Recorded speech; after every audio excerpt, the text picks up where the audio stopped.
My hat. Yes. We're on Welcome. air, Guard.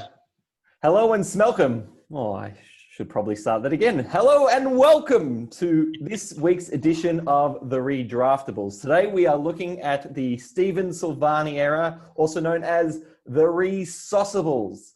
Now, before we dive deep into Stephen Silvagni's legacy as the hashtag list manager at Carlton, very important to recognize that Stephen Silvagni is an absolute legend of both Carlton and the AFL. A former or current VFL, AFL fullback of the century, two-time premiership player, probably the hardest fullback to have played against in the 125-year history of the AFL. He then went on to serve as the inaugural list manager of the Greater Western Sydney Giants and built a juggernaut. Very famous for his shrewd drafting and recruiting, and his fingerprints of the GWS Giants can still be felt today. The longing to come to Carlton was too strong, and in 2014, 2015, that eventually came to fruition, and he came back to Icon Park, Princess Park, Optus Oval, whatever you wish to call it. Stephen Silvagni joined Carlton in 2015 to be the list manager from the 2015 trade and draft period moving forward. His era lasted 5 years, and today we're going to dive deep into the legacy of Stephen Silvagni as Carlton's list manager. I'll be joined today by the two amazing Carlton analysts, the very theoretical Phil Ween and the incredibly intelligent, well-rounded, well-regarded Mr. Josh Kaplan. Welcome to you both, gentlemen. Thank you, King. Thank you for a very, very good introduction. Very thorough. Glad you made mention of Sauce's on-field exploits. Phil, do you remember watching Sauce play, or do you remember much of his I do. his I remember career? his farewell game. I remember being emotional at his farewell game. And I also remember the love of Sauce came through again. I remember watching Jack Silvagni for the first time, and I had this chill down my spine watching it. It's a bit probably like Joe Danaher for you, Shafe, when he first started playing. Yeah, I think that Sauce is probably easier to love because he's very good looking. And his family's very good looking, and his kids are good looking, and he was just such a superstar. I'd say that the Silvagni lineage is probably stronger than the Danaher lineage. Yes. But he's, and I think that is probably, I think that his on-field, and Shafe, you're probably going to get onto this, but the fact that he was such a superstar on the field and such a generational fullback has perhaps blinkered some Carlton supporters in their view of his list management. Is that a fair comment? No, well, you think that people are biased towards him because of his footballing skills. Is that what you're saying? Well, I think that maybe maybe there is a segment of some Carlton supporters who would take a more favourable view of his list management. I think supporters are quick to move. I look at Brett Ratten, and Carlton got so sick of Brett Ratten, rightly or wrongly, probably wrongly in hindsight, too quickly. We forgot about him as the player, and I think the same as Stephen Kernahan. I feel like as president, we got angry about him very quickly. I don't know if that's the case. No, good point. I still think that there are probably a segment of Carlton supporters who remember Sauce on field and think that perhaps they look at his time as list manager not as objectively. But I take your point on Kernahan, and I definitely take your point on Ratten. Shafe, can I ask you a question on list managers and the comparison to the NBA and the NFL?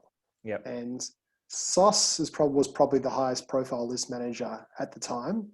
And I'd say possibly Dodoro is one of the highest profile list managers currently still in operation right now. In America, the list managers or the GM who build the list and are responsible for effectively football operations, they as well known almost as the coach. They go hands in hand.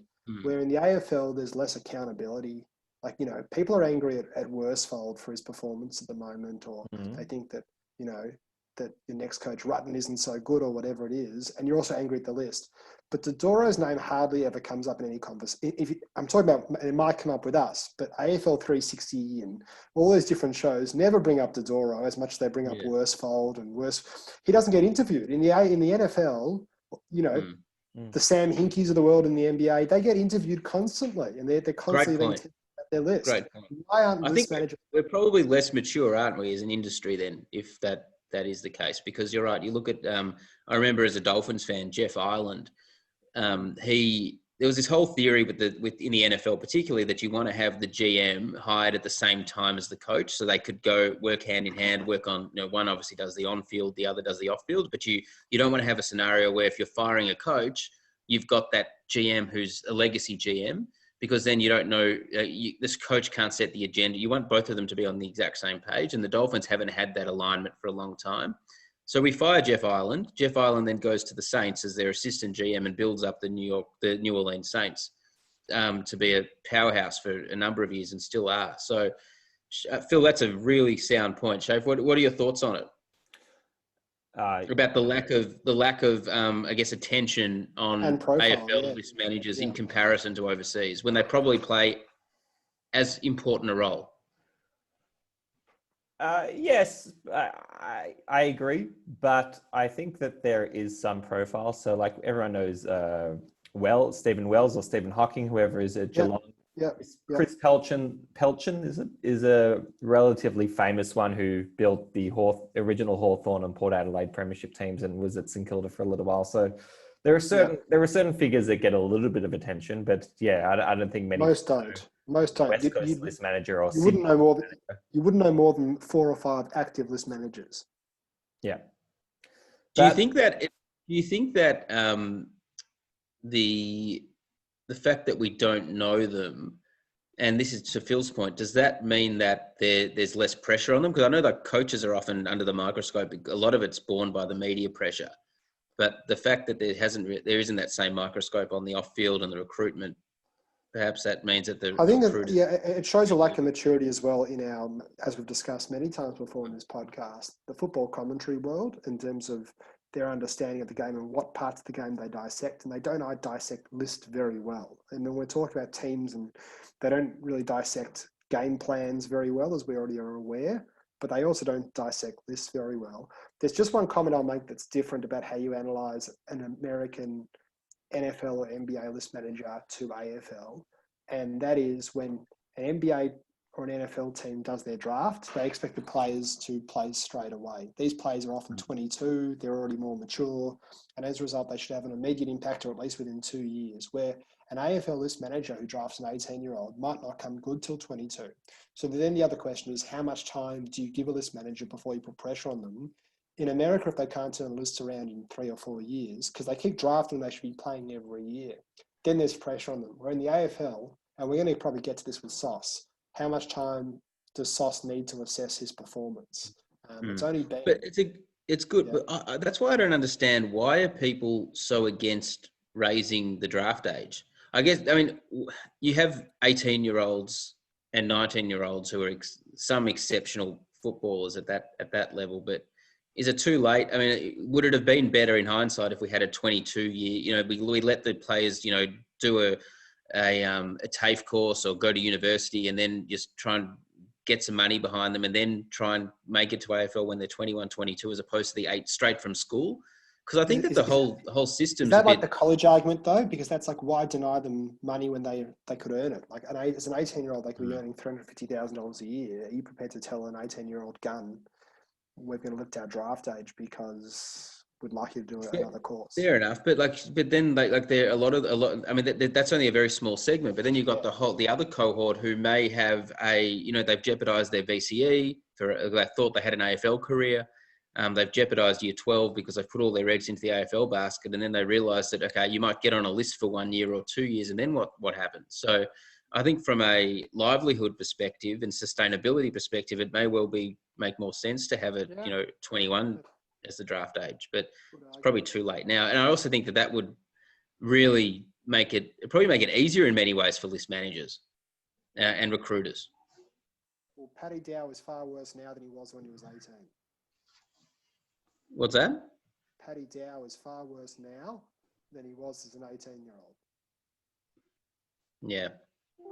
But I think that can probably be explained by, and this is my another theory, Shafe, and you would probably agree with this, that you have to have in order to have a successful football club, it needs to be a whole of club approach. It's very rare that you're just going to get one gun list manager when you've got an inadequate president, inadequate CEO, inadequate coach, inadequate captain.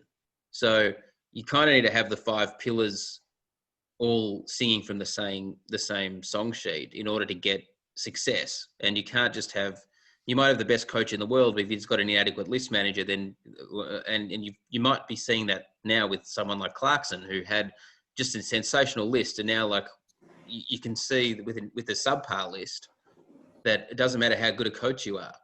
So it's that same argument which I think holds true, that successful clubs are you really need to have the 5 chiefs being, list manager, CEO, president, captain, and list manager, I think, as the 5th one, as all pulling in the same direction. Well, you mentioned just earlier that one of the models you see commonly in the NFL is when you get a new GM, they hire a new coach straight away. Now, I'm not saying that Sauce has any influence over who the coach of Carlton would have been at the time, but Bolton and Sauce started in the same year, or their first real season was 2016. Do you feel that, before we go into, I guess, Sauce's approach to drafting and recruiting, do you feel that Sauce and Bolton were on the same page as to why Sauce drafted or traded for a particular player and where they should have been playing, or if they should have been playing, or if they should have been held back in the 2s? I think at the start, definitely, they both took a very long-term view of the list. And Bolton was there for the long haul. You could tell he was, because he played, guys like Dow and O'Brien, and he got games into them, put them in the starting midfield.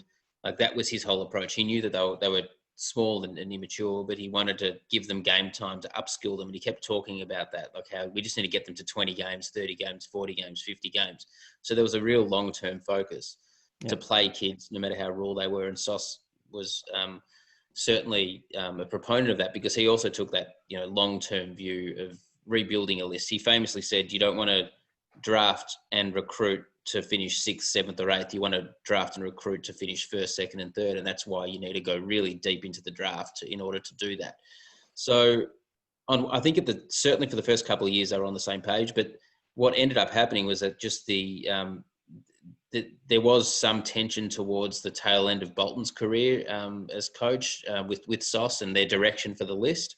Sauce might have been more of a proponent for putting players in certain positions than Bolton was, and then I think that's where the issues started to appear. The cracks started to appear, and ultimately, now you don't have Bolton at the club, you don't have Sauce at the club, but you've got the relics of both those eras who are still very much, the majority of the players are on the list are from the Bolton Sauce. Well, Sauce also gave, I guess, him the pathway to play the youth, or even forced his hand potentially. When you trade out Zach Tui and bring in Caleb Marchbank, a halfback for a halfback, one's 20 and one's 25, 26, you're given the instruction, I don't want you to play Zach Tui at halfback anymore. You're forcing his hand to play, you're playing Caleb Marchbank at halfback going forward. So those sort of tools were forced on Bolton, and Bolton obviously chose to do it across all his positions from there.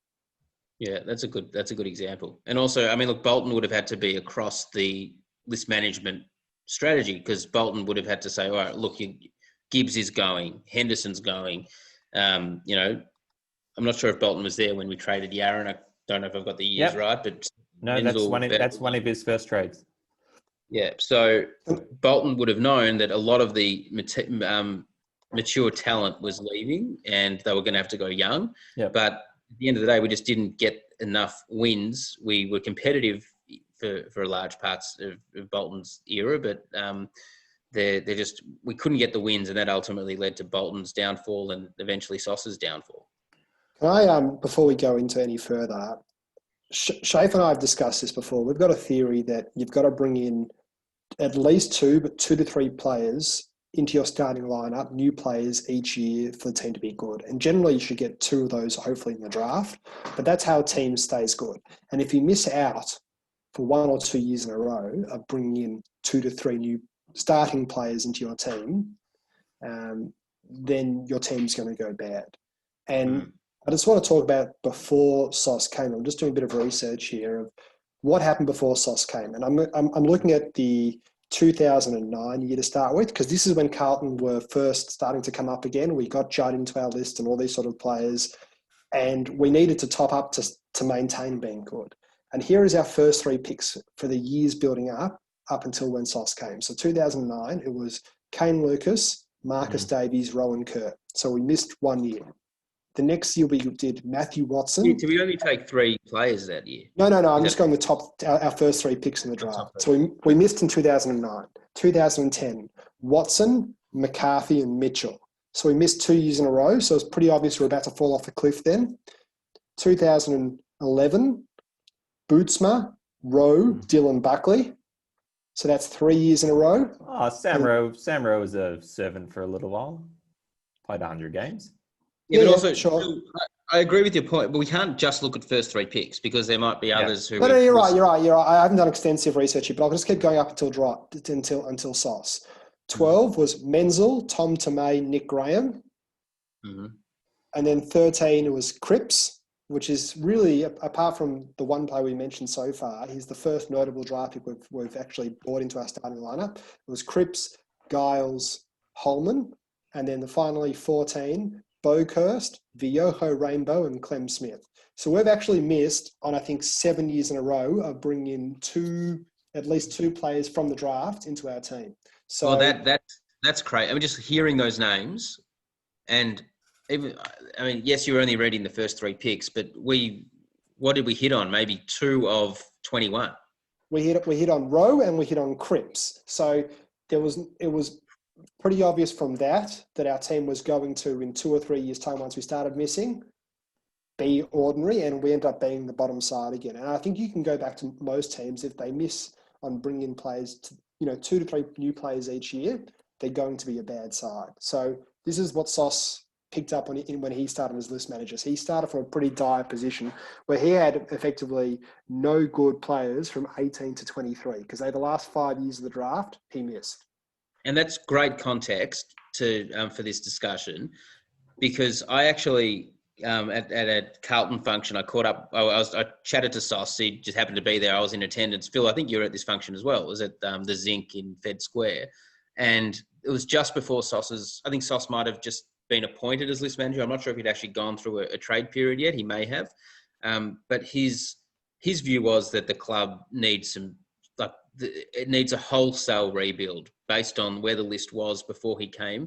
And he was obviously just coming from GWS. And he said to me, he goes, the GWS list has just got talent everywhere, like on all lines, just completely chock full of talent. And he says, we need to get to that level by being as aggressive as possible. And I think that's where the strategy came in. So I think the context is really important, and you've given us that context. In order to frame this discussion properly, we need to really think about what options did we have. So with Schaefer, it wasn't as if we had a list that we could turn over and there was draft picks galore and there was, there was chips galore in order to trade for draft picks. We really just had bottom of the barrel talent, which we had to turn into something. And that's where I think you see a lot of the churn in what SOS did with his later picks, which were really just list fillers in order to supplement the kids that he drafted. And you look at people like, or players like, Kerridge and Sumner and Smets and Mullett and O'Shea and Matt Shaw and, Jared Garlett, Fasolo, DeLuca, McCready. Like a lot of these players, well, McCready might have been there before, but a lot of these players were fillers for the draft talent. And I don't know, with Phil's context, what other strategy we could have taken where given where the list was at that point. And I think that it's a fair question to ask, did he miss a lot on his picks? He may have, but what else could he have done from a strategic standpoint, given where we were in 2014? Well, no, I think it's a fair point, and maybe even just using Phil's analogy of the first three picks. So Sauce's first three picks are obviously much higher in the draft than where Ratton and Malthouse would have been drafting. But his first three picks were Wiedering, McKay, and Charlie Curnow. So I reckon Sauce hit it out of the park straight away. I get it. There's pick 1, pick 10, and pick 12. But, you know, you can debate whether Wiedering's worth pick 1. You can debate whether McKay's worth pick 10. But the reality is you've got 3 players that have been in your list for 5 years and will be in your list for 8 more years to come at least. And to go on to Zellman's point, around about Sauce's strategy of bringing in players just to supplement. So I don't know if you can all see the screen, the spreadsheet sent. There was a lot of talent exodus at the end of 2015, regardless of whether they're on the best 22 at this stage. You know, losing Judd, Carazzo, Ellard, and even more and senior players like Robbie Warnock, even though he might not be that good, and trading out players like Lockie Henderson, Chris Yaron and Menzel, and Tom Bell, who was serviceable at the time. Yeah, so you're probably losing, you know, 8 players that are in your top 28 in that season, and then replacing them primarily with 3 players that weren't going to have much of an impact in year 1. I think that's Sauce's strategy. It's very much a Sam Hinkie thing. He picked 3 key position players, and they're notably not known for performing in year 1. And granted, they didn't perform in year 1. I don't think Harry Mackay got a game. I don't think Charlie Curnow would have done much in 2016. And Wiedering, I don't know how much of an impact he could have had in year 1. So I think Sauce was like, okay, let's get the key position players by knowing that in year 3 and year 4, they will peak and will be better in year 3, year 4, year 5. The interesting thing, though, is from 2015 to 2016, Carlton went from 4 wins to 7 wins. So whether there was a dead cat bounce, you know, a new coach, everyone playing for the new guy, or I mean, and the irony is that was Bolton's best performing season. So Phil, before we go too far into Sauce's legacy and into his draft picks, knowing what we just heard of the 2000. Sorry, in 2016, I think we lost our last 11 games from memory. So we actually, I don't know if we lost our last 11 or lost our last 9, but we actually won, like, I think we were 6 and 7 or something. Yeah. At one point. So it was quite an awkward list because if you think about it, we had no good. Phil, I don't know if your mic's up working there, Phil. Yeah, the mic's a bit soft there, Phil. Can you hear me? Yeah. Okay, it was quite a awkward list structure because you had, like we discussed, no. Phil, you might just need to talk a little bit into the mic if you can. Can you hear me better now? No. No, we lost you, Phil. I think he's gone. The headphones were okay. It was just very soft. Don't worry, Shafe. We'll edit this out when it goes to air. We'll submit it to Fox Footy. So Zellman, Am I on? you're on. It's just a bit soft there, Force. Okay, I'll try and talk as loud as I can into the microphone here. So it was quite an awkward list at that point because you had, like I said earlier, no 23-year-olds that were good enough to start in the team. But you also had this 27 to 30-year-old bunch of players, which was Simpson, who was probably at the higher end, more 30, Gibbs, Murphy, Cruiser. You had a decent set of like high quality B+ players who were at that age. So there's no surprise that we weren't good, but equally it's no surprise that we could have also wouldn't have been the worst side at all in that first season of Bolton because of that reason. Gibbs was a very good player. So was Murphy at that point in time. So it was a very awkward list in that sense to have that many B+ players and no one else. You can talk about like the Saints made a grand final. Grand finals were very good. They had a lot of A+ players and then the list bottomed out after that with no one else around. We were worse than that because we only had a few B+, but those B+ were pretty good players. It's a very awkward list structure that Bolton had in his first year. Yeah, and I think that comes down to your point before, Phil, about the graveyard of drafts that led up to 2015 and 2016, where we just missed on so many picks that that we were left, as you say, with a really disjointed and awkwardly balanced list from an age perspective. Yeah. So, okay. So I want to go into a couple categories here. So Zelman, knowing what you know about Carlton over the last 5 years, and knowing what you know about Sauce, can you share with me some of his big wins that you think took place? Yep, I certainly can. I think that we have to look at the Sauce era in a number of different frameworks. I think the first framework has been brilliantly put by Phil. Where was the list when he came in? I think you can only really assess what he's done based on what he was given to use in order to manufacture the list to where he wanted to get. If you look at the categories of if the criteria is trading as one criteria, yep. The second criteria is drafting. Yep. Now, from a trading perspective, I think that he did really well in trading out players and extracting value with what he had. So the chips that he had, and you look at the Gibbs deal, the Henderson deal, the Yaron deal, the Tui deal, the Menzel deal, the Tom Bell deal. He did exceptionally well in getting valuable chips with those players. Yeah. The next thing you need to look at is drafting. Now, how well did he go when it came to drafting with the picks that he might have brought in for those players?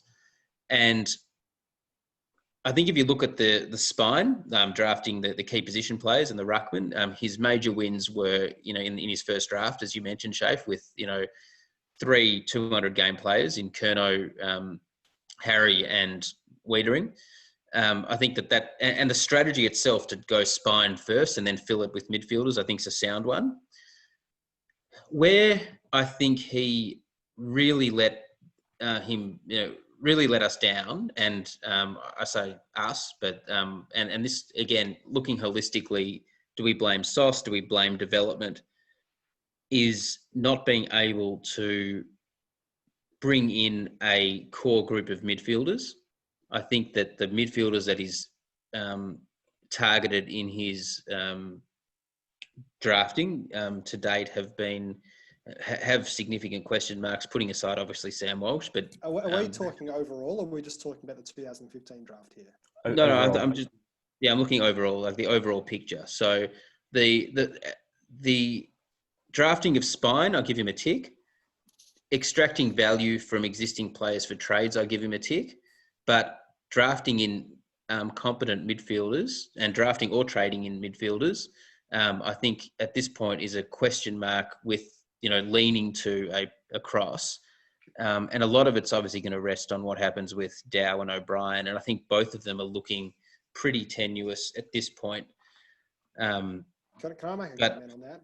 So yeah, in terms of strategy, so, he's picked up the list, he's gone, look, this list is pretty ordinary and we're going to be bad for 3 or 4 years. So in 3 or 4 years' time, what list do we want to have and what's the structure of our list? And he goes, well, it takes key position players 3 or 4 years to develop. So let's take our key position players in year 1. And we're going to be bad for the next 3 years, and we're going to have, picks 1 to 5 in those drafts, and we're going to take the best midfielder available. And that's exactly what he's done. He's executed that to a T. And I think that what's let him down there is that not his fault. It's the fact that, and if you go, so first draft, he's picked 5 picks. They're all going to be 100-game players. So let's go through them. Yeah, so Wiedering, McKay, Curnow, Cunningham, Jack Silvagni. Yeah, I'm happy with all 5 of those at the position. Yep. That's an incredible draft. Incredible draft. And you can say, oh, Carlton is still crap today. That's because of what happened afterwards. But we brought in 5 from the draft that year, and out of the rule of 2 to 3 players per year, 2 is really what you want to target, 3 is a bonus. He's brought in 5 players that year. Shafe, do you agree that 2015 was an incredible year for Sauce? An insane draft period. And you could probably add, I think, he had a very busy trade period. I think the only one that's still on your list, though, is Lucky Plowman. Is that my understanding? Marchbank, was he the same? Was that the year No, after? No, that's the year after. Yeah, and Lucky Plowman was the only player we got really for a first round pick, the Cats first round pick from Henderson. So it was Henderson for Lucky Plowman, but he No, got a hold of Plowman came from GWS. No. But we gave up Henderson. Henderson. Cats gave us the first round pick. Got We it. on traded that first round pick to GWS for Phillips, Plowman, Sumner, and actually, sorry, I just read this now. It's also pick 8. Well, it's Yeah, we got it's Piquet the Harry Mackay pick. Yeah. We got Mackay. Gotcha. We got Gotcha. Mackay So- for Henderson.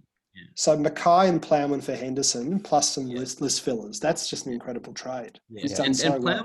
Plowman is underrated. I mean, Plowman to me he's a 200 game player at Carlton. He just does the job every week. Last night he killed Charlie Cameron, for instance. Like he's one of those players, Shafe, who just go completely underappreciated by other clubs. But I don't rate him personally, but he's going to be a 100-game player. So yeah, but you don't rate him because no one. I mean, the truth is that you don't really watch the players who you give assigned defensive roles to.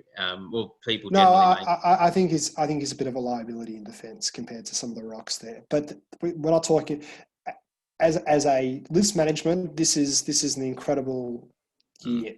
As in, I don't know better list management years for a team.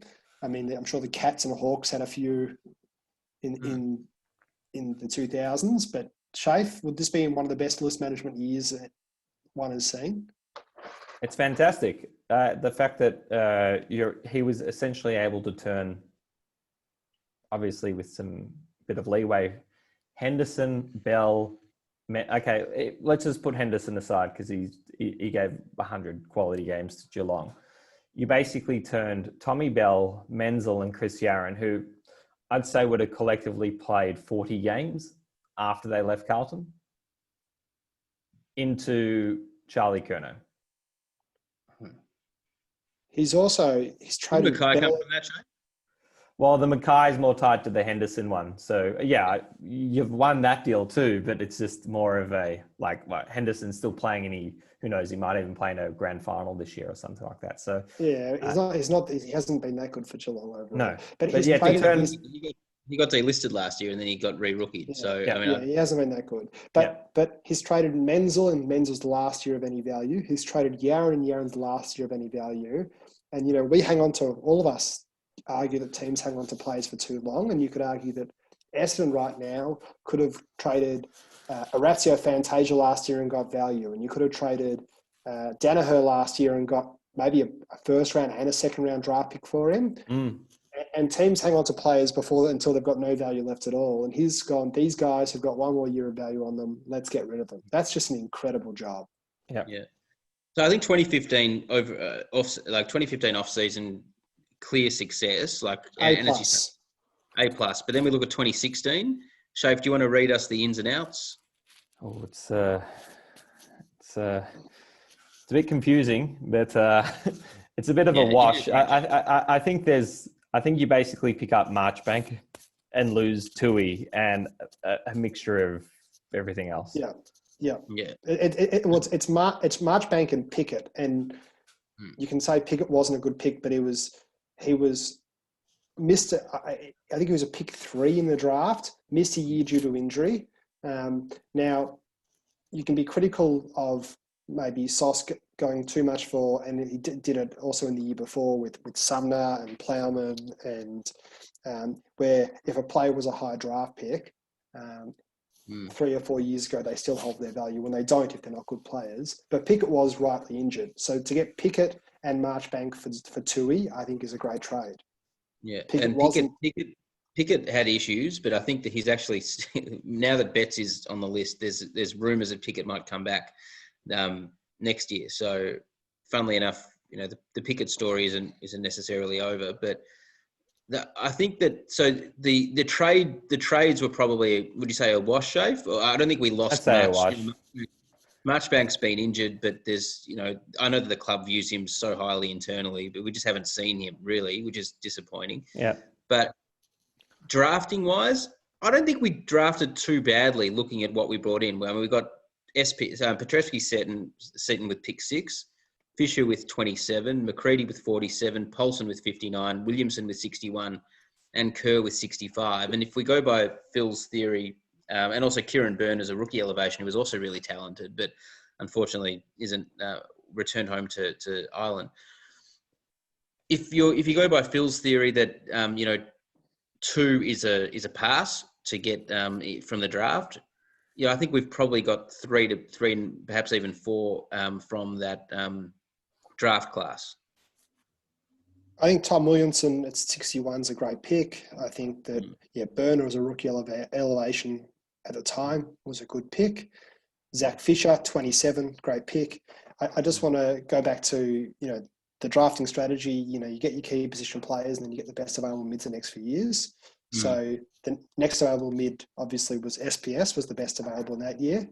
And the year after was Dow. So he's done exactly what was required of him. It just so happens that the best available mids for those drafts weren't good. So if I go to 2016, so Petrovsky-Seton was 6, Jack Scrimshaw was 7, Griffin Luge was 8, Will Brodie was 9. So his options were pretty ordinary in hindsight, and he chose the best available mid, and it just so happens it was a bad year. So were there any other good mids that came in that draft? So Jack Bowes was 10, but already pre-selected as an academy player to Gold Coast. Yeah, he's not a mid. Well, he's not. And then 11's Oliver Florent, who's a decent player. He's a good player. I'd say, Florent's probably the pick of the mids. But that's 5 or 6 picks later. So around where Petrovsky-Seton was, unfortunately, that was the best available talent, and he's done exactly that. So you're as good as what your cards are given, and his card was, I take the best available mid, SPS, who actually I think is a big disappointment for the draft pick that he is. But again, I don't, from a list management perspective, he's done the right thing there.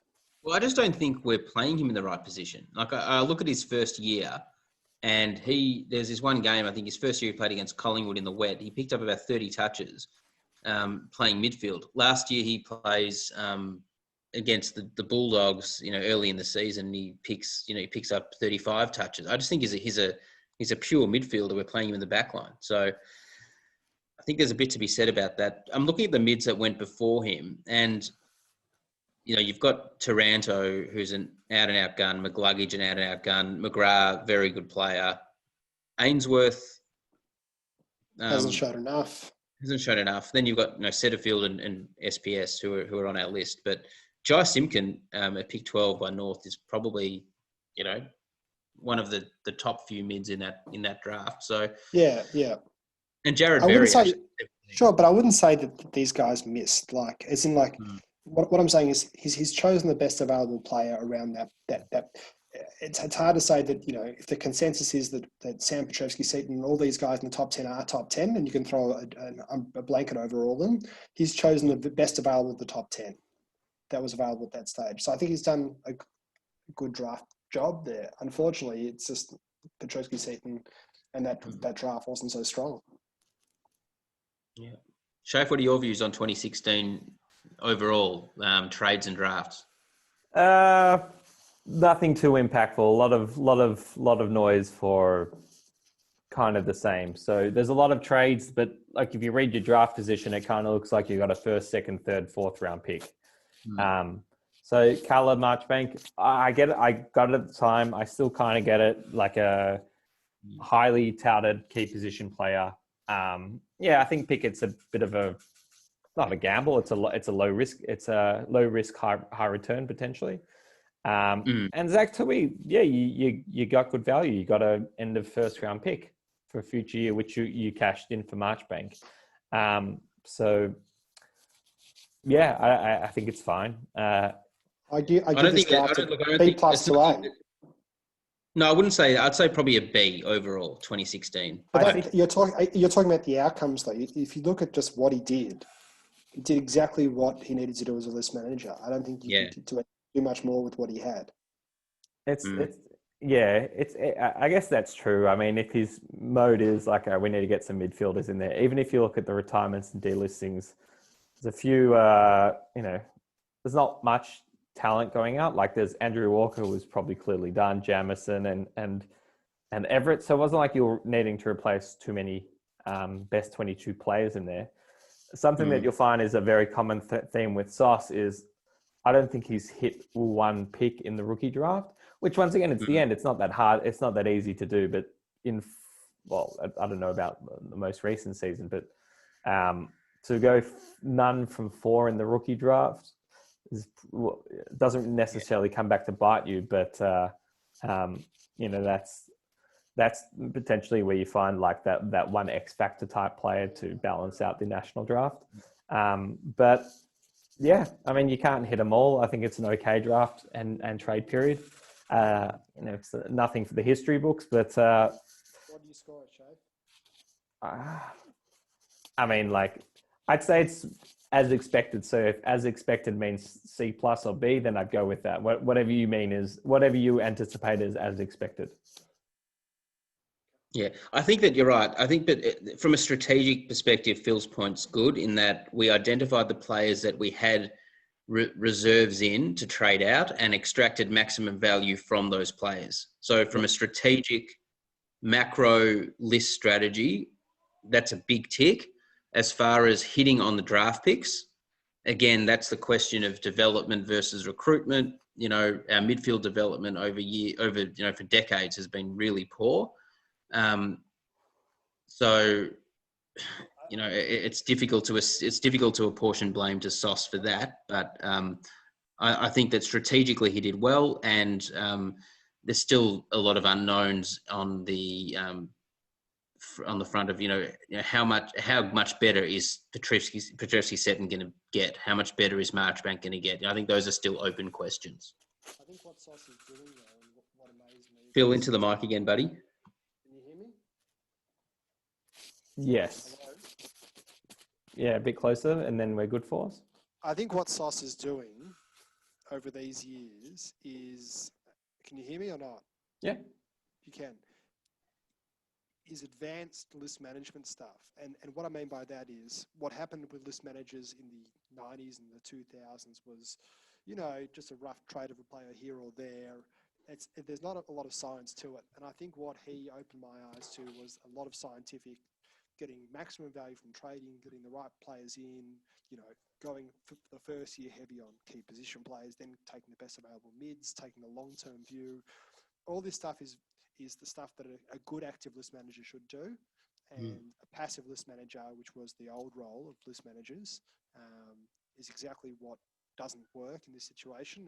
And I think that he's did a good job. It's just the fact that the picks didn't work out. All right, 2017. So here we go, Force. A lot of, I'll kick it off here. So once again, lots of activity in the famed trade week.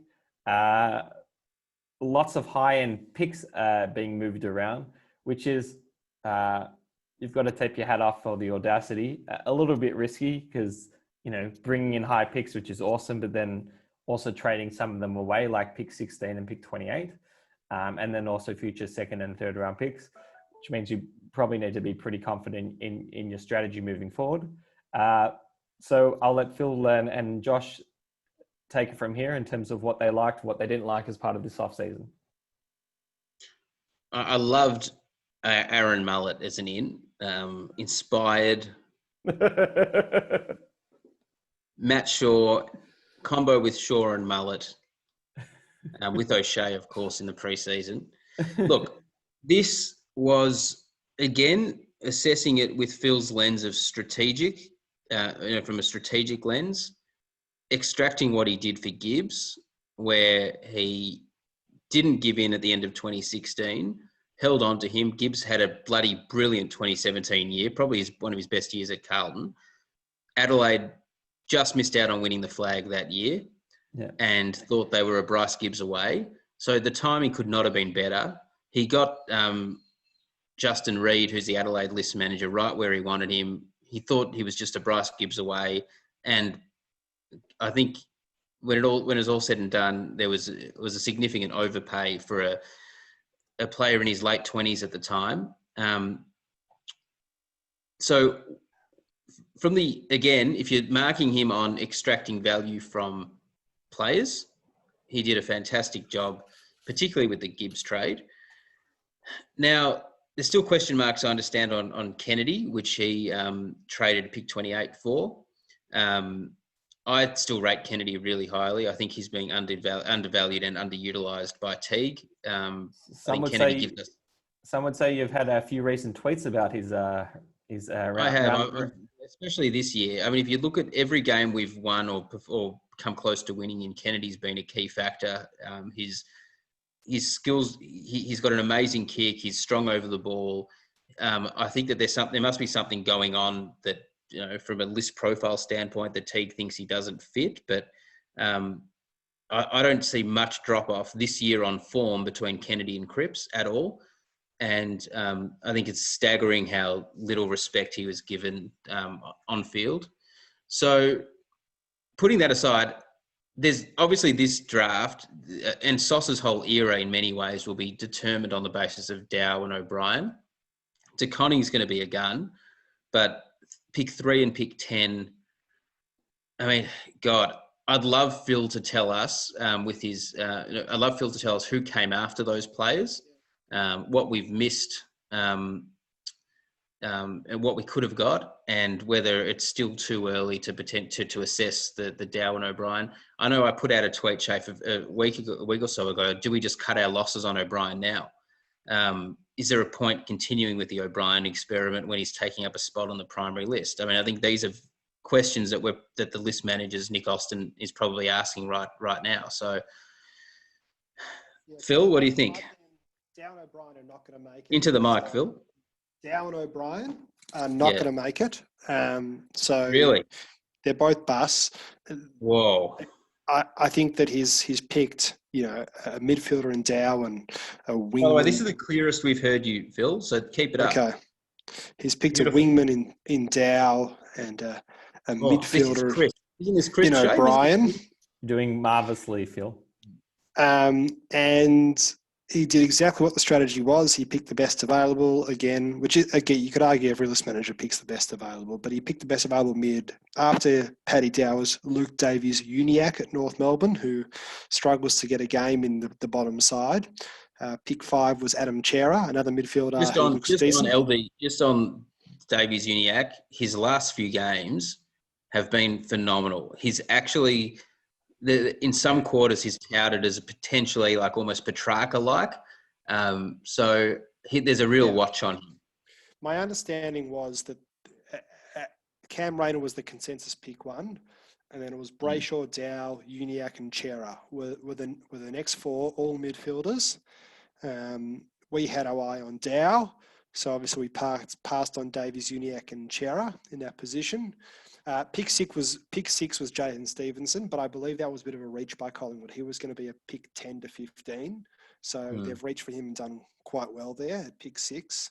But if you look at, how Carlton did there, we didn't have a lot. I mean, in hindsight, Chera probably was because Dow won't be on our list in 2 years' time, but Chera will be on Freo's list.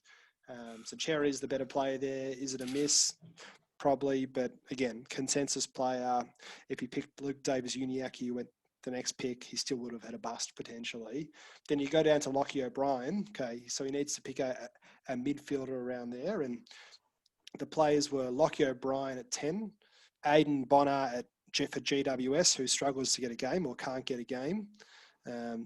Darcy Fogarty, who's a forward we didn't need. Jared Brander, who's a key position who we didn't need. And then Matthew Ling for Sydney. And Matthew Ling struggles to get a game in Sydney. He's in and out of the side. So, Lachie O'Brien, there. Where was Ed Richards in that? I think we're looking at Ed Richards as well. was pick 16. So yeah. So I think it was between Richards and O'Brien, from what I understand. Ed Richards is obviously a far superior player.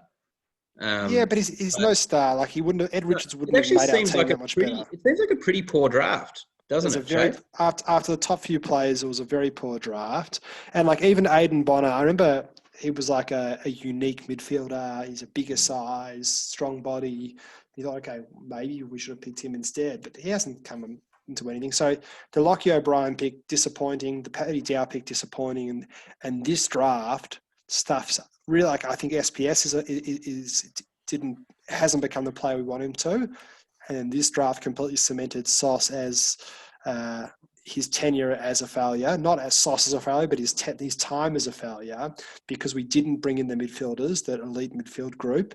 And I would equate a lot of that to just being bad drafts for midfielders of the picks we had, which is just unfortunate.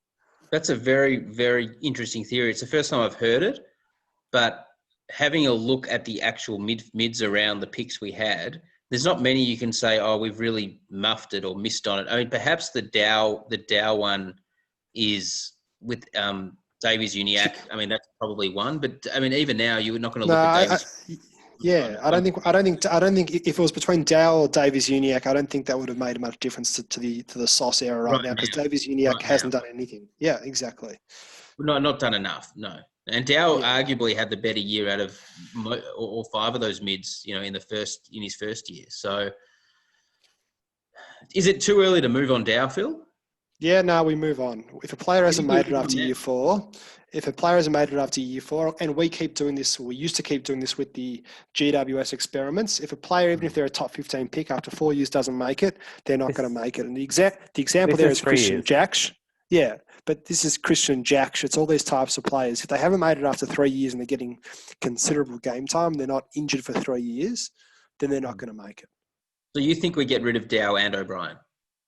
Well, they're list cloggers. I don't mind giving them 1 extra year just to be certain of the decision, but they're not going to be top 12 players at our club. They might field 13 to 22, and that's the best case scenario. If someone offered Carlton today, pick 20 for the both of them, would you take it? Take it. Pick 20 for both of them, not 20 and 20. Yep. Wow. Count your losses. Well, I rate O'Brien's borderline delisting right now. Really? Dow, it's pretty much Dow for 20. To be honest, I haven't looked much into this year's draft at all, but Dow to me doesn't have the qualities that we need. I don't think he doesn't have that grit, doesn't seem to have the skill. I'm really worried about him, to be honest. And I mean, he's got some good evasiveness, and I just don't think he knows how to find the ball and impact. It's just like, but in terms of if we got A+ that first draft, and then we've done mids for the 3 top 10 mids in the next 2 drafts, and around them there was nothing, and we got SPS, Dow, and O'Brien, and if all 3 ended up being hits as mids, we would be well and truly finals bound right now. We're not finals bound, and as a result of these drafts, just like the 2008 to 2013 draft stuffed us, I don't think this draft completely stuffed us. Tom de Koning's going to be a good player for us. I think he's going to be more than that, Phil. I think he's going to be... Yeah, I agree. Really, I agree. But as a result of that, we are building for a finals team. We're not building for a top 4 side right now. So, Phil, just on that point, so Carlton in Sauce's first year jumped from 4 wins to 7 wins, and then hovered around that mark as you go to 2017. So went from 7 wins to 6 wins. And then the year after the 2017 off season, you dropped to 2 wins. So, in 2018? Yeah. So what happened? Like 6 wins is like, you're not a good team, but whatever, you're at least somewhat competitive. When you go from 6 wins to 2 wins, you go from competitive to essentially non-competitive, and celebrate. And I can answer that. The answer to that is we were playing a spine of Wiedering, Kerno, Harry McKay started getting more games for us. We were playing a midfield that included, we got rid of Gibbs, and we're playing Paddy Dow, Lockie O'Brien, and SPS as our midfield. Yeah. And he was playing the kids. And if you look at them now, Dow and O'Brien didn't make it. SPS is a ordinary midfielder, hasn't made it. And we were playing a side that we were hoping that these players would make it, and then hence they'd become better, and they didn't. So that's why we were so bad. And look at the delistings at the end of 2017. Armfield, Jaksch, Sumner, Galucci, Gorringe, Korchak. They all were in our starting lineup at some point. Buckley, Palmer. Yeah. Unbelievable. Shafe, if your Sauce at the end of 2017, if we're giving a fair assessment on his tenure, what would you have done differently? Would you not have gone to the draft as heavily, knowing that it may be thin in the mids? Like what other options did you have? What was available at the trade period around that time? Well, this is the famed missed Devon Smith trade by Carlton. So Carlton went after Devon Smith and missed out. I don't know who else you went for in that trade period. I think Sauce was of the mindset it's time to bring in some senior players.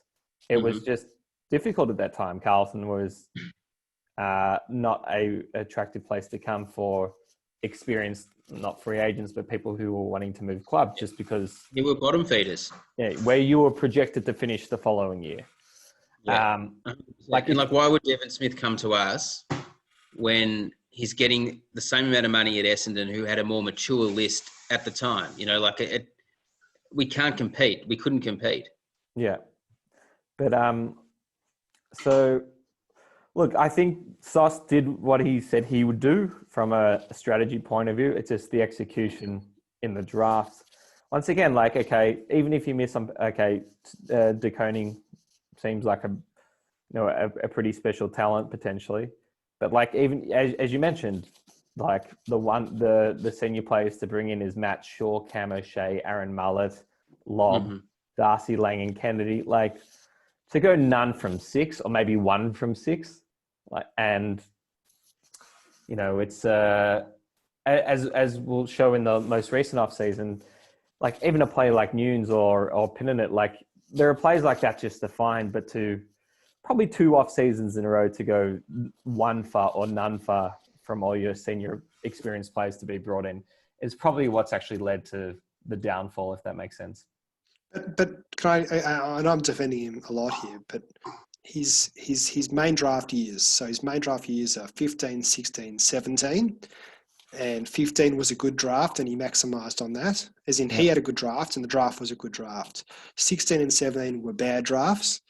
And it just so happens he was a core list manager and his core key 2 years to recruit midfielders were 16 and 17 and they were bad drafts. Yeah. So I think that he was extremely unlucky in his tenure that part of his list rebuild, if you look at a 2-year stretch of bad drafts in a row, they don't happen too often. They happen, but I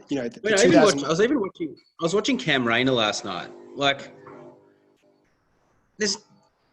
He's got talent, but do you see Cam Rayner, Shafe, as being a top 20, 30 midfielder in the league? I don't see it. Sometimes though, I think if maybe pick one's a bit of a stretch, but even if they're a high pick, if they're going to be a solid player, not just they're going to get games, but they're going to be a solid player for X amount of years, sometimes you just take that. I'm not really, as an Essendon fan, I'm not really upset with the Parish pick.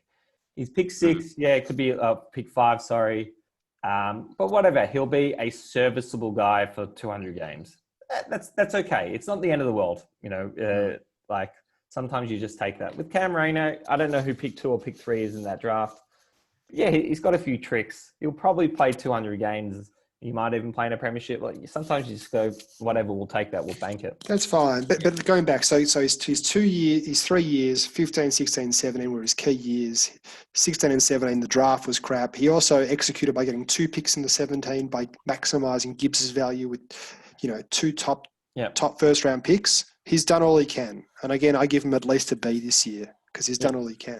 Yeah. Strategically, I can't fault him. Execution, and how much does he have a say on drafting? I think he had a team of scouts and other things, so I'm not sure how active he was, which is probably a knock on him. I don't know if he was. I think around the circles, he wasn't seen as the guy who'd be, watching all the under-18s as closely as some other recruitment managers. But I think didn't make a difference this year. Didn't make a difference. From an overall strategy, I don't think that you can't really fault it. So 2018, Shafe? So let's move to 2018. And I'm going to preface, and I don't mean to be too controversial, but knowing what we know from the previous seasons, as in the fact that Carlton just came off 2 wins in 2018, and probably didn't have great signs from the Petrescu, Seatons, Dowles, and the O'Briens of the world. I'm going to call this the off-season, the panic off-season. And I'm not saying that Sauce panicked. I'm saying that Carlton panicked a little bit. There was a lot of pressure to show rapid improvement as quickly as possible. Can everyone see this, Dave, the Excel sheet, or just us? No, everyone can. I've shared the screen. So This is what I call the panic off season. There's, as you can remember, there was a little while where I don't remember your president's name, says we're not going to ask for a handout, we're not going to ask for priority picks, and then all of a sudden it was like, all right, well it's free, we better go ask, and you essentially got access to 2 players, one named Kruger, one named McAdam. I think one plays, one doesn't. And then you quickly said, all right, we got to bring in real players. We missed out on Devon Smith. We missed out on Dylan Schill and whoever else that you may have gone after. We've got to just do whatever we can to bolster our team today. And just quickly before we get off, Sauce had done a remarkable job of getting in another top 10 pick last year, but had traded away the 2nd, 3rd, and 4th round pick for the following season. So Carlton, before we look at the Liam Stocker trade, was really just looking at pick 1 and maybe even pick 66 as their next pick. Wow. So there was a gap in terms of drafting strategy here. And he was pretty shrewd. Once again, he did whatever he could, but he targeted a few players, and whether they were the right players is something we can debate today. And he's gone after Mitch McGovern, Nick Newman, which was essentially free, and Will Setterfield, and a lot of other stuff in between. And then obviously the Liam Stocker trade that we'll talk about. But I call this the panic button as well, because they won a free agency, went after for Solo because Wright had retired. So it's like, we got to bring in a senior small forward straight away. We got to bring in senior blood, probably giving them a little bit more money than they probably would have got at other clubs just to bring them in. I will talk about the Stocker trade separately, but that's my assessment so far of this one. I think the first 3 off seasons somewhere hit it out of the park to as expected to slightly above expectations. And this one is just panic mode. We've got to go from 2 wins to 10 wins at ASAP. Thoughts? So I'm not sure if it's panic, but if you are a football club that has had such minimal success for so long, and you're on year 4 effectively of your strategy, and the year before you've only put in 2 wins, I think that I don't know what else he could have done. I mean, if he was to say, you know what, we're not going to try and bring in McGovern, we're not going to bring in Setterfield, we're not going to bring in Newman, we're just going to go again to the draft. Yeah, you've got an anemic list of kids who may have talent but just have absolutely nothing around them. So I think it's all about the right balance, and query whether McGovern was the right player to bring in. Even query whether Setterfield was worth what we paid for him. I'd say that Setterfield's going to be a 150 game player for us. Not sure he's going to be a top 20, 30 mid in the league, but I think he's very serviceable. So I think also you look at Gibbons in the preseason, who's going to play a number of years for us and other things. My criticism here is his later picks. O'Dwyer is probably going to be delisted. Ben Silvagni is close to being delisted. I'd suggest Garlett out, Kerr out, Cottrell's. I think that there's a real wasteland there. So I'm not sure if it was panic. I think ultimately everyone was behind what he was doing because we needed to get some senior bodies around the list that he'd built. And I'm not sure what the alternative would have been at that point, Shafe, because we couldn't afford to go again to the draft and bring in another group of 18-year-olds to come up with the list in the way the list was formed at the time. It would have been completely out of whack. We would have just had way too many kids, and that glut of 23 to 27-year-olds would have just been even. So yeah, the difficulty here as well is in 2015, when he first took over, he had some assets to trade, and our list wasn't in good shape. I'd say that, yeah, we did well again in 2015 draft and got our spine, but our midfields were in terrible shape because, again, SPS, O'Brien and Dow were our 3 high draft pick mids over the previous 2 years. And overall, you give that drafting of mids a C+. Not his fault, I'm saying, because of the drafts, but not even a C+. You'd probably give it a C- or even a D, because we've missed on our 3 top 10 picks there for gun midfielders. So he's coming to this draft, and you're right, it's panic stations because we've missed out on mids and we've only got one pick in the top, what was it, top 50? 60. Top 60. And if the rule is you're bringing in at least 2 players per year from the draft, he's not going to be able to do it this year. It's panic stations. He's got Walsh and that's it. So he's got a lot of issues here. So I think that the first thing he's got to think about is, okay, how do I pick up another young midfielder elsewhere? And he's identified Setterfield as that. So he's gone, okay, if I can get, instead from this year's draft, Walsh and Setterfield, at least I've got 2 gun midfielders if Setterfield ends up coming out being good. And giving a second round pick for Setterfield for that, fine. Next year's, he needed to send next year's because he had no assets this year. So getting Setterfield made sense. Walsh made sense. I think his draft falls down by going for McGovern when we didn't need any more spine players. It just filled another role which we didn't need. Was it my read of the McGovern is he was the highest profile name that was happy to come to Carlton, and Probably. Sometimes you just take that. Like possibly, but we just didn't need that player. So, and he's ended up, if he ended up being a good player for us, we probably would be talked differently. But we didn't need that role. Didn't fill any role for us. He's ended up being terrible for us as well. It also seems like culturally he doesn't fit because he probably was a player that culture didn't fit in Adelaide and left as a result. You've also got to question why some of these people want to leave clubs. I think he left because of money and that's it. And if you bring a guy who just leaves because of money and that's it, he's from Perth, he was living in South Australia. There was no reason to come to Melbourne apart from for money. And he's chosen that. So suddenly we've got a guy that's being paid a lot at our club. He's not performing. It's bad for our culture. It's bad that he's clogging a spot which a younger, in our forward line, we could have De Koning in there right now playing more games than him. It was just a terrible decision. But he has got his 2 mids. He's got Walsh and he's got Setterfield. Walsh, I'm not giving him anything for because he was the pick one, the best midfielder in that draft. Well done getting Walsh, but that's not you. I think, no, it is. He has got Setterfield. He's got Newman from the cheap. I think he's done okay in this draft. The McGovern is where he gets the big fail in this draft. Gibbons plays Gibbons a best 22 player. Yeah, and I actually think Cottrell's going to be at least a 70-game player for us, in my view. I think he's actually shown. He'll probably squeak out 70 games. Maybe he might get to but I don't think he was that bad. And Cappy, you're exactly right. Where he lets himself down as well is he just throws in the towel later in the draft with Finborough. Yeah, late pick Shafe have been a huge red mark when you're assessing Sauce's career generally. I mean, besides for maybe Williamson, I can't think of many that he's hit on.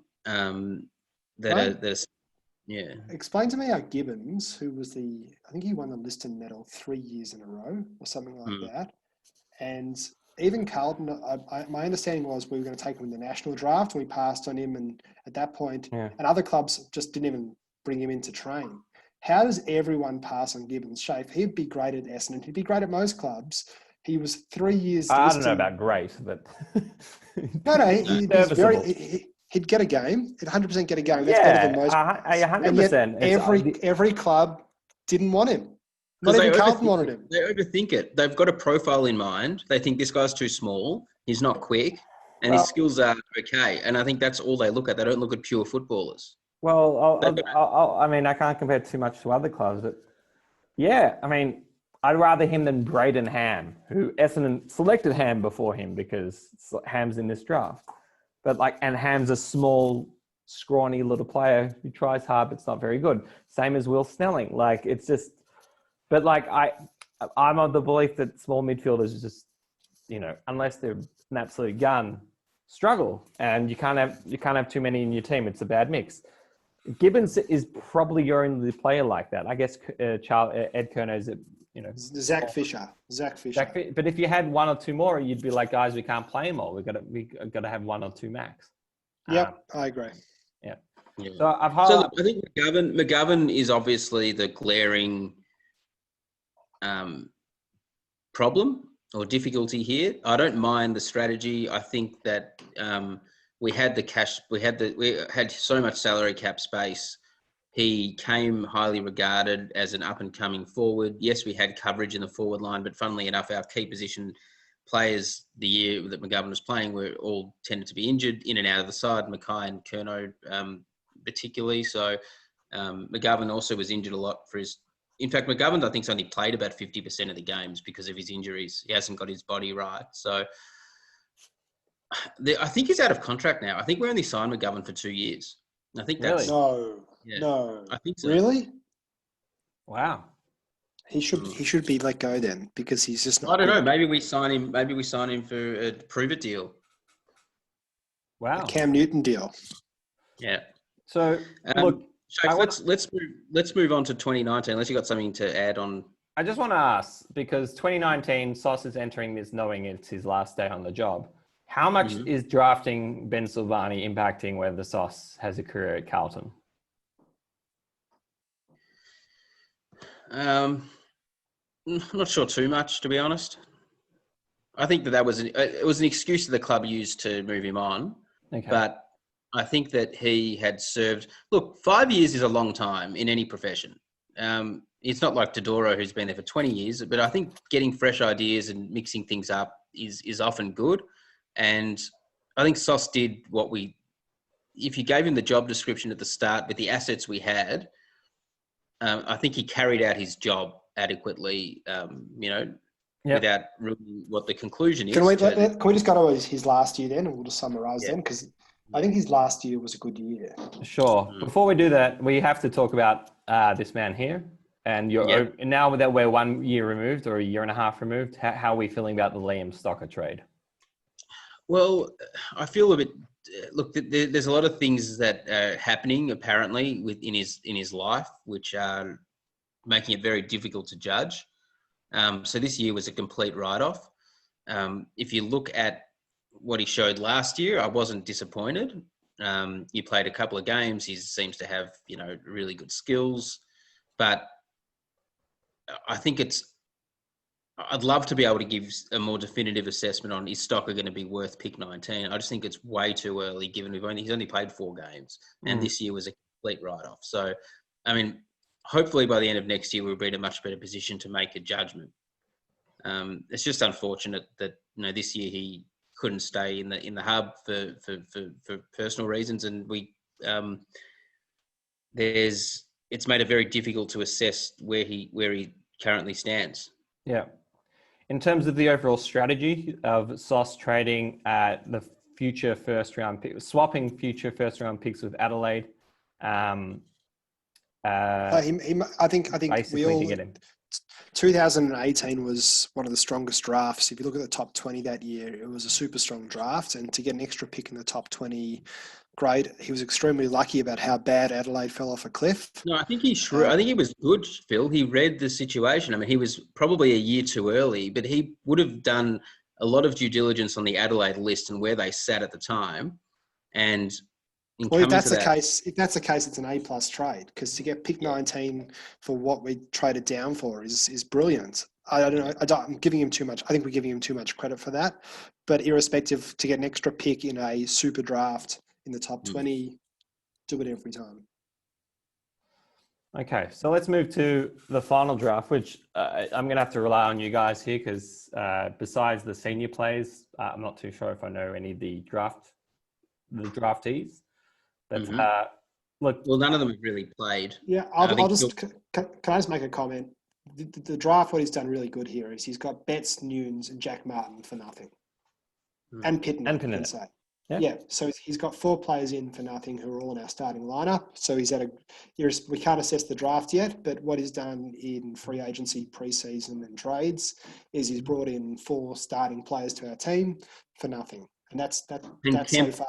Apparently, Kemp fell to 17 because he was out for the year with an ACL. So, but he was, before he did his ACL, he was looking, touted as a top 5-10 pick. So who knows? Yeah, we'll wait and see. We'll wait and see on that. But so far, we give this draft from pick 17, 20, 47. That's all he had. And his assets that he had, he's got in, a lot of players, and he's done well from this draft. It's a good final year. Yeah. So I think all in all, I think Phil's point, if we're looking at Sauce's career as list manager, perhaps luck does come into it. And around where he was picking mids, just did not have the none of the mids around the picks that we had seemed to go on with it. But strategically, I could not have asked for more from a list manager who was aggressive. He was brilliant at the trade table. He did everything he could to turn the list around to get to where we were. But the reason why we're still 12th and, you know, not in the finals, not pushing for finals, is because we just did not draft mids at the picks that we had, and we had opportunities to, but we just didn't hit on those picks. No, yeah, sorry. We had opportunities and we did what we did with those opportunities, and there was no real better. So the reality is we would still be in the same position if there was a different list manager for those 2 years. But overall, he's done the right strategy. I can't fault it. I think he's a good list manager. If you say, Phil, even if you say, all right, so Darwin O'Brien and say SPS out, and we'll put in Florence, Davies, Uniac, and someone else, I still don't think we're any better than 12th. You know what I mean? Like, I think that if you look at... He's done all he can. For a team that missed out on 6 drafts in a row right before he came, we were always going to have a bad 5 to 6 years afterwards. You just can't just have miss on 6 drafts in a row. If I was an Essendon right now, would I be wanting Sauce supporter? I'd say 100%. I think he's a top list manager. I'd say that we're idiots getting rid of him or pushing him out of the club, because I think that he was a very, very good list manager based on this. So who's the current list manager, and what are you expecting this off-season? His name's Nick Austin, comes very highly regarded, spent a lot of time at Richmond, apparently had quite a big say in building the Richmond list, moved on to the Bulldogs for 1 year, got poached from Richmond to the Dogs, did the Bulldogs trade period last year and draft period, I think. And I think they did pretty well with Alex Keith and some others that they got in for the picks that they gave up. So it's a really interesting point. Strategically, where's the list at? What do we need to improve? Clearly, the message from the club is that we need mids and some, mids and small forwards, although I think we've tried to address the small forward position, and we can maybe address the small forward position with later picks, but certainly mids of all sides, inside mids and outside mids too, because we need more depth running through there. I think all the best clubs, you look at West Coast, Geelong, Richmond, Collingwood, Bulldogs, they've got seven or eight quality midfielders. The difficulty of a list manager this year is this is not the year to be going to the draft. My understanding is 12 or 14 of the top 20 are already pre-selected to other clubs. So there's 6 available players in the top 20. If you're not one of the clubs, they already have pre-selected. I think 3 are going to GWS, 2 are going to Gold Coast, 1's going to Bulldogs. I think that this is a very good academy. Is it academy picks? There's academy. There's all sorts of things going on. There's a few father sons, I believe. So it's just there'll be so much bidding, and those players then taken away with 2nd and 3rd round picks, that this is not the year to be going to the draft. So I feel sorry. I mean, North Melbourne's got pick 1, and you hope maybe pick 1, pick 2, pick 3 might not be academy picks. Yeah, or whatever it is. But, for the teams like Essendon and Carlton, it sounds like a lot of players are going to be taken away from them from academy and pre-selected players. Guys, I have to run. Phil, I think you do as well. Shafe, what do you think in the wash-up? Firstly, brilliant effort to put all this together. And I think that what we've learnt from today, my final thoughts are it's very difficult to give an overall grade when there's still so many unknowns and there's situational impacts. And I think it all gets back to, as I said, the football club at the time. Is everyone singing from the same song sheet? Do you have the best coach, the best president, the best on-field leadership? That could have translated to more wins. And then maybe the players that we drafted would have been in a more successful environment and been able to fulfill more of their potential. So going on that, just before you leave, is strategically with the task Sauce was given, I could not have faulted his strategic methods, save for his failure to hit on late picks and his failure to draft midfielders. Now, I know there's not much other midfield talent around the picks we had, as Phil has pointed out, but I think those are the key takeaways. Sure. Do you feel there is all jokes aside, do you feel there will be a Mark Neild component to this, where in 5 years' time we'll look back more favourably upon Sauce than we do today? How will he age in 5 years? I think we look fondly on him. I look fondly on what he did now. I don't think we look more favourably in 5 years' time, because the reality was that there were some bad drafts and he missed on them. So I don't think he built a good spine for us, and he hasn't built a midfield for us. So we're still not going to be there as a result. Yeah, guys, I love you all. Very good. And very well, Shafe. Well done. Hugs him out. When are we doing the Dodoro files? I'll call Bluestein and maybe even Ronil. Who knows? And Dodoro. Ronnie Lerner. Maybe. That'd be brilliant. I need to find out when Dodoro started. It's very hard. I checked out his LinkedIn. He's got like different titles every 2 years. Maybe we'll even get Terry Wallace and give his thoughts as the list manager. I love it. Well done, Shafe. Well done, Phil. Bye.